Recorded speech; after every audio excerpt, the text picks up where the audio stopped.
Hi everybody, hope you're doing marvellously well. We're going to try out a new plugin from our friends Denise Audio. It's called the Poltergate. I've got a live drum kit here and we're going to put it all over the live drum kit. We're using no samples whatsoever. Let's see how the Poltergate performs.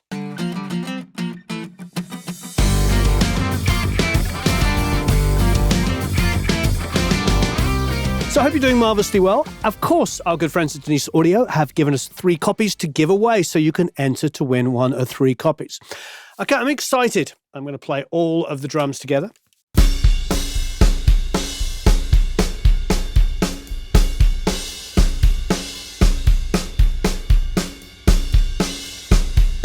Let's have a listen to the snare elements. I've got 3 here. I've got snare top, snare bottom, and a shell.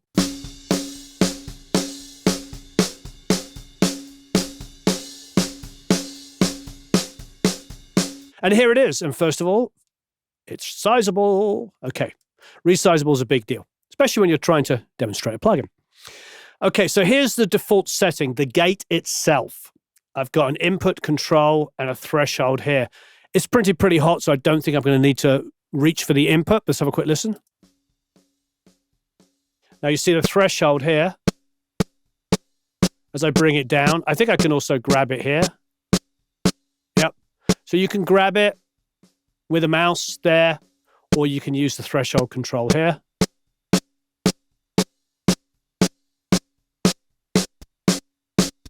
But I'm hearing a bit of kick bleed, so I don't want that. Okay, there's another feature as well, which is quite nice, a spike control. So let's try turning that up. So if you look to the transients of the snare hits, see they're going up, they're getting louder, they're getting louder, they're getting louder. So that will make it easier to find those spikes. Now there's a floor control here, which is quite nifty on any gate. Floor is like how much bleed is coming through. So if I put it on 0, no bleed. Put it the other way around. Off. Let's find a happy area. So I've got the release here.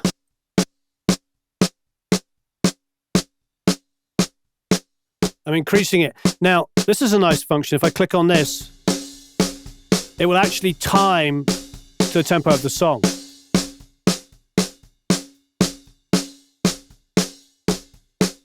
Quarter notes, 8th note.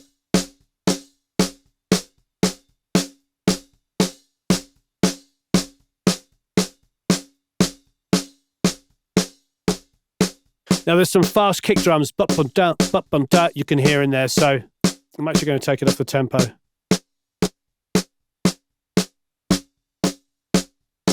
Now the attack is, I've taken the attack off completely. If I bring it up, see it just wipes off that initial transient. Don't like that. So I'm actually taking the attack off completely. Now the hold control, it's actually nice. It's letting a little bit of that kick come through. But what I do like is it's allowing the ring of the snare, which I don't want to lose.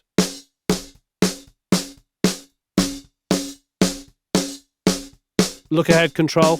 I think I need it. Okay, so let's go to the EQ.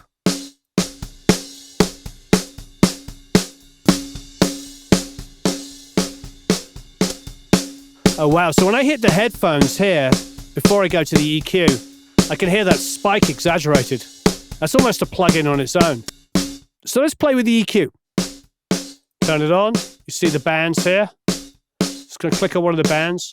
Now look, here's the body of the low end of the snare. You see that? So if I boost that on the hit, now I hit the headphones.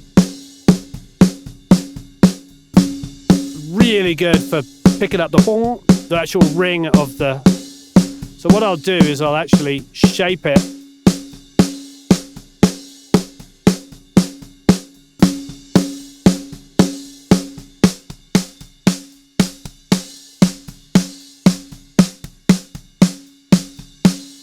I'm really tightly shaping it, so it's just that low boost of the snare.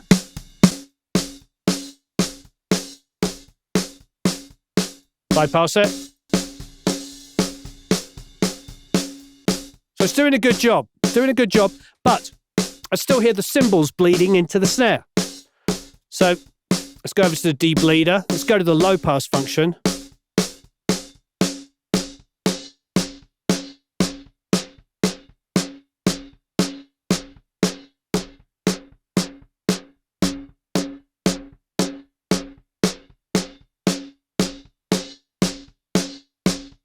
All right, let's go to the dynamics first.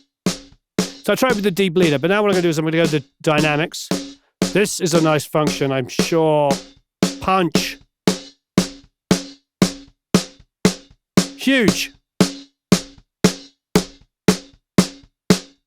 Duration. Okay, so if I turn on the fat there. Oh, nice. I don't think I'm going to use the attack, but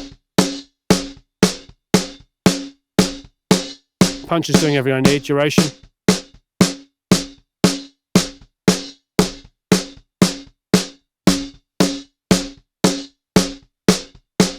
Wow, clip function. Okay, now back to the debleed.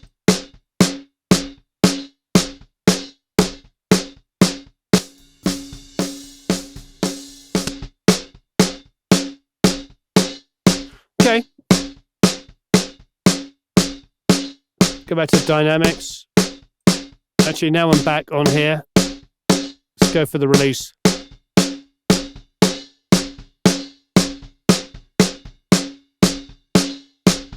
Trying to get more of the ring.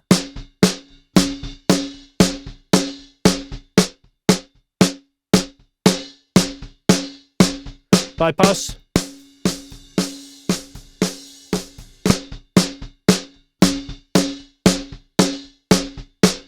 Threshold. I'm going to adjust my EQ.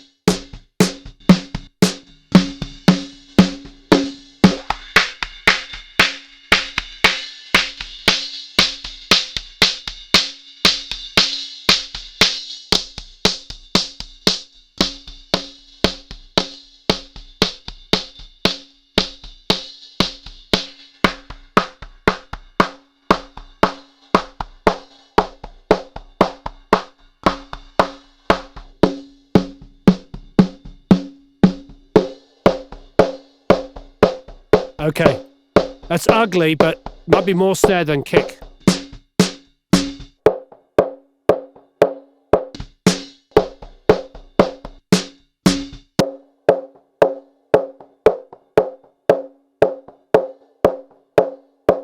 It's pretty good for just a ring.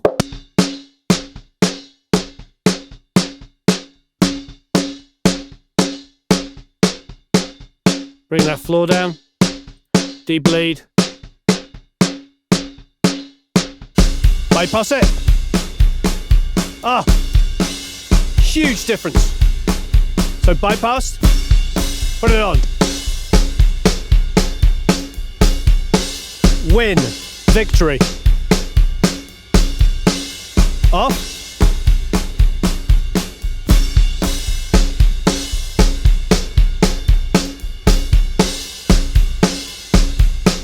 All right, let's do that same thing on the kick. I mean, it sounds like I just added a sample, doesn't it? So here's the kick. And you can hear all the bouncing. You hear all that bouncing of his foot just kind of bouncing on the head. 100 hertz, 30, if we go around about 60, we'll get it.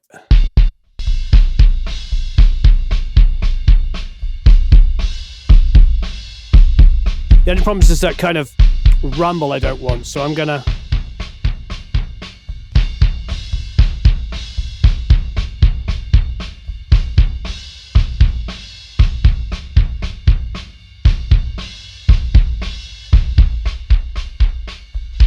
it's hard with the high mids. I don't think I want to get anywhere because I could go for the attack, but there's cymbal bleed in there, there's snare in there. Let's going to focus it on that low end.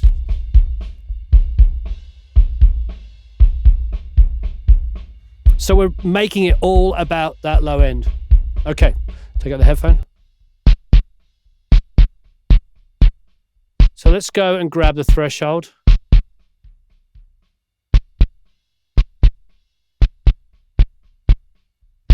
Let's spike it.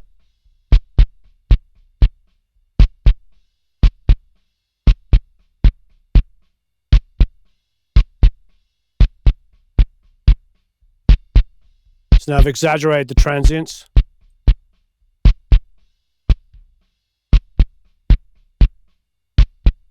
Okay.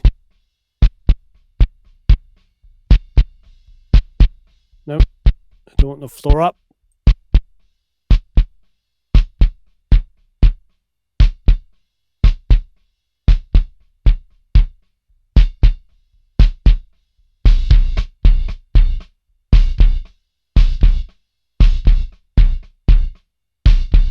I brought the hold up a little bit. Get the dynamics, the punch. The punch just adds so much power to it. Let's get the fat. Go to the deep bleed.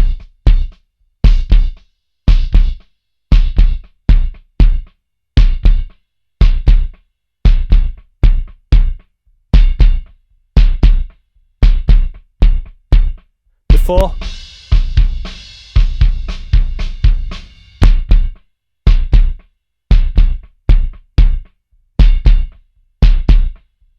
We go back, dynamics for the punch.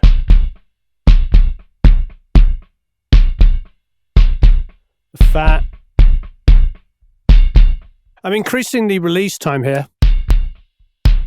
Before.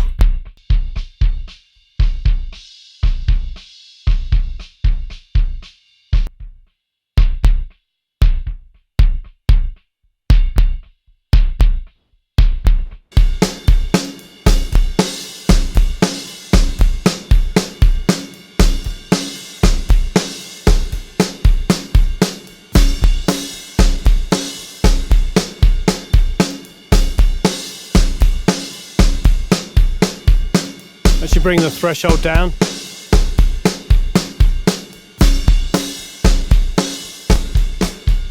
Off.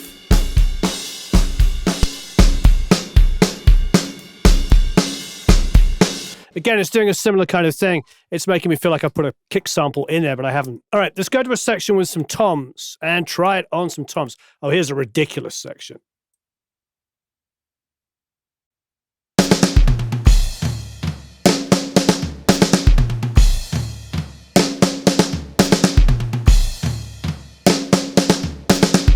Okay, so I actually already did some fun stuff to those toms, so I'm going to not use those, and I am going to use the raw tracks of the toms, which is these two here.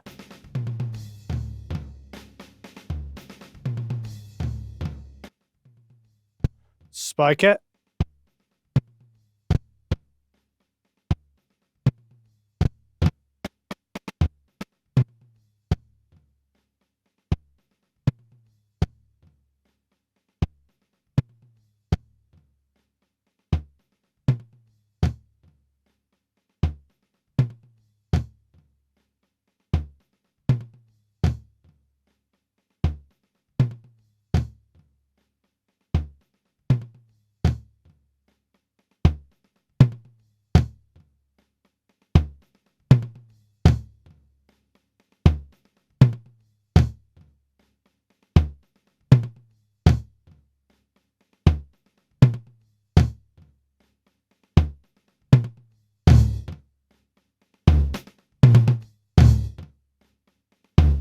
Haven't even tried the EQ yet. Headphones.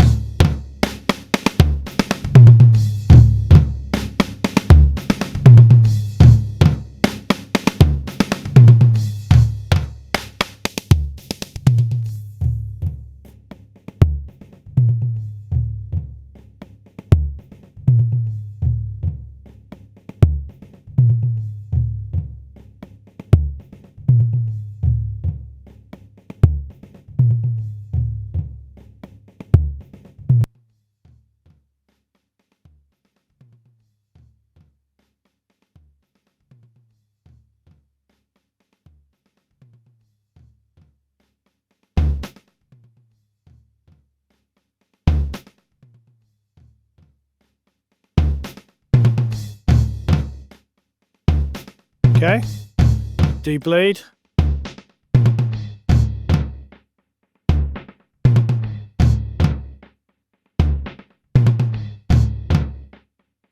In the track.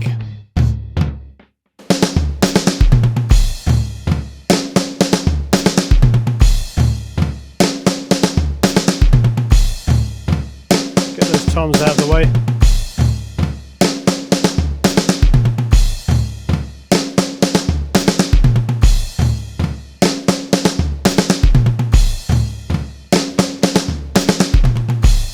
Then bypass. Back in. All right, here is the drums.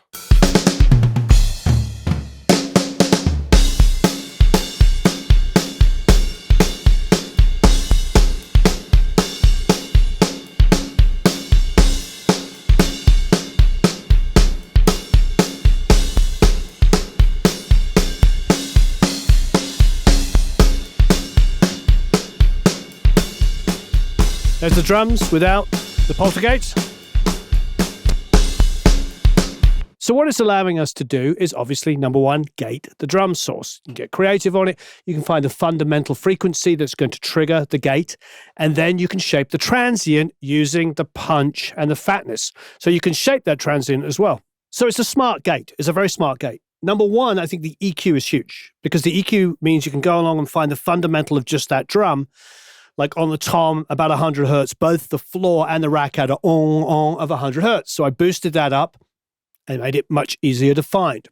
On a kick drum, we went to 60, did the same thing. On the snare, we went to where that ring was, that on, which was some of the low mids. It was probably about 600 or 700 hertz, if I can remember. So you find where the ring is on the snare, boost that up.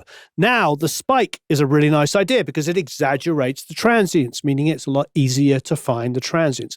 That'll be good for snare roll stuff. I saw somebody demoing a snare roll thing, but they didn't exaggerate the spike. If they'd exaggerated the spike, it may have caught some of that snare roll stuff. Then the debleeder, of course, allows you to use the low pass filter. And I think the way to balance the debleeder is to also make sure you're controlling the dynamics by going to the dynamics here and using the punch and the fat. Because if you don't bring the punch up when you're also low passing, you're probably going to lose some of the brightness and the attack. So I found I was increasing the punch when I was also decreasing the bleed. It's a great plugin. There's been a couple of debleeders on the market, which I like. This can be very useful. I think having a couple of alternatives in your arsenal is going to be good as well. I think this is going to probably work really well with overly compressed and badly recorded drums because you're going to be able to exaggerate transients with the spike tool. You're going to be able to add punch back with the punch, the transient shaper as well. I can see this getting a lot of use, not just on, well-recorded drums like this, but on really badly recorded drums. It can be quite a lifesaver. I mean, when I first started mixing, we didn't have things like this. What this has ultimately done is allow me to create a drum sound that now I wouldn't really need to use a sample because half the time I'm using a sample to add that snap back in because it's squashed heavily or because it just disappears into the track. Like the before and after. Here's the before. It's a nice sounding drum sound. Not complaining. But here's the after.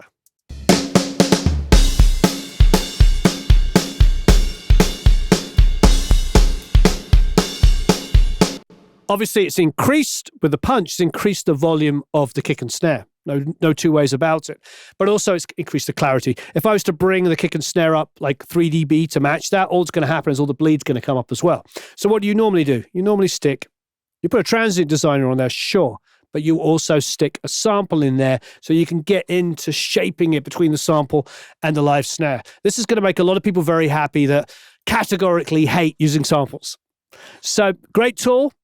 Don't forget, you can enter down below to win one of 3 copies of this. If you've used this over the last week or so since it's been out, please give us your experiences. This is all about community. It's all about learning from each other and helping each other out. So please let us know your experiences using Denise Audio's Poltergate. Thank you, Denise Audio, for letting us give away 3. So long, farewell, auf Wiedersehen, au revoir, adios, sayonara, goodbye, tschüss.